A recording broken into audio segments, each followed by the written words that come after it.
Jeg har valgt at læse en MBA, fordi jeg har brug for et teoretisk fundament for det job, jeg har, og løse nogle helt konkrete opgaver.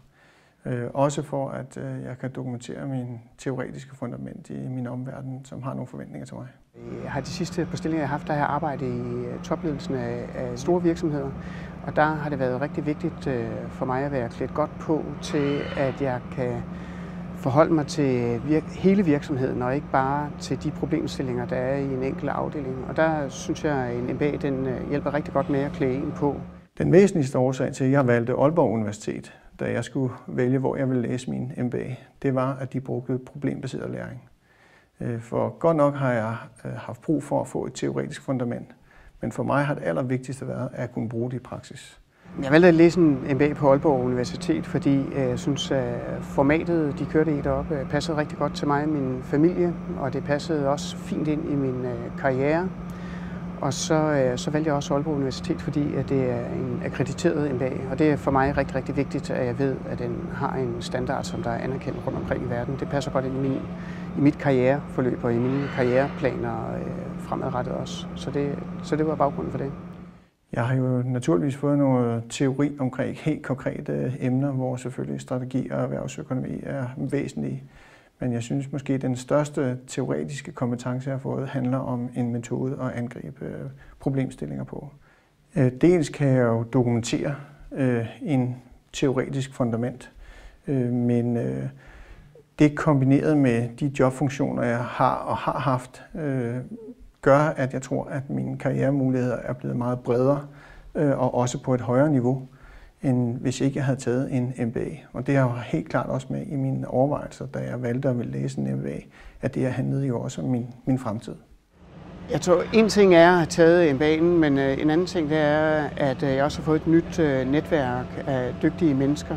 Og det er rigtig vigtigt, at vi fastholder og vedligeholder det netværk, og det gør vi jo ved at være aktive på LinkedIn og ringe til hinanden og bruge hinanden i forskellige situationer, og det synes jeg, at vi gør jævnligt. Det er jo også nogen, som arbejder med samme typer af problemstillinger, men i vidt forskellige situationer, enten i de virksomheder eller organisationer, de er i. Og derfor dels har jeg simpelthen fået venner, men jeg har også fået nogle sparringspartnere, som jeg kan bruge i mit job.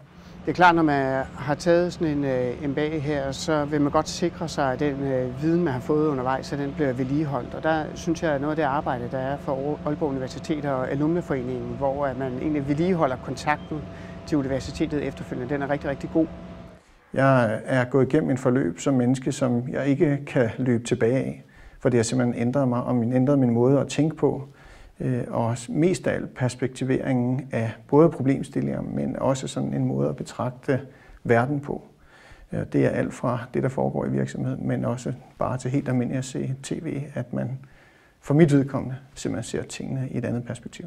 Det personlige, jeg har fået ud af den her MBA, det er, at det har været utrolig motiverende at deltage i den. Og det har det været, fordi at man kommer på sådan et hold med 25 mennesker, som der hver især har haft en god karriere, og som har drive, og som har lyst til at blive dygtigere og bedre.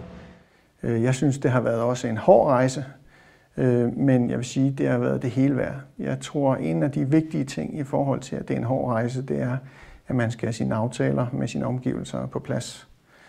For man kommer ikke igennem det, uden at man har en vis opbakning for sin omverden. Så det vil jeg nok tro vil være det bedste råd at give. Men derudover vil jeg også sige, at man skal gøre det, fordi det er en fantastisk rejse at være på. Og man står et andet sted. Man er simpelthen gået i land fra skibet på en anden kyst, når man er færdig. Så det har været en fantastisk rejse for mig. Det at tage en MBA, det er et vigtigt skridt på min rejse. Det er ikke den sidste uddannelse, jeg kommer til at tage. Jeg forventer, at jeg skal tage flere uddannelser fremadrettet. Og det er en del af min personlige strategi med at vedligeholde min markedsværdi. Men MBA'en oppe på Aalborg Universitet, den har været rigtig, rigtig vigtig for mig, og jeg føler, at jeg er blevet klart dygtigere af at have taget den.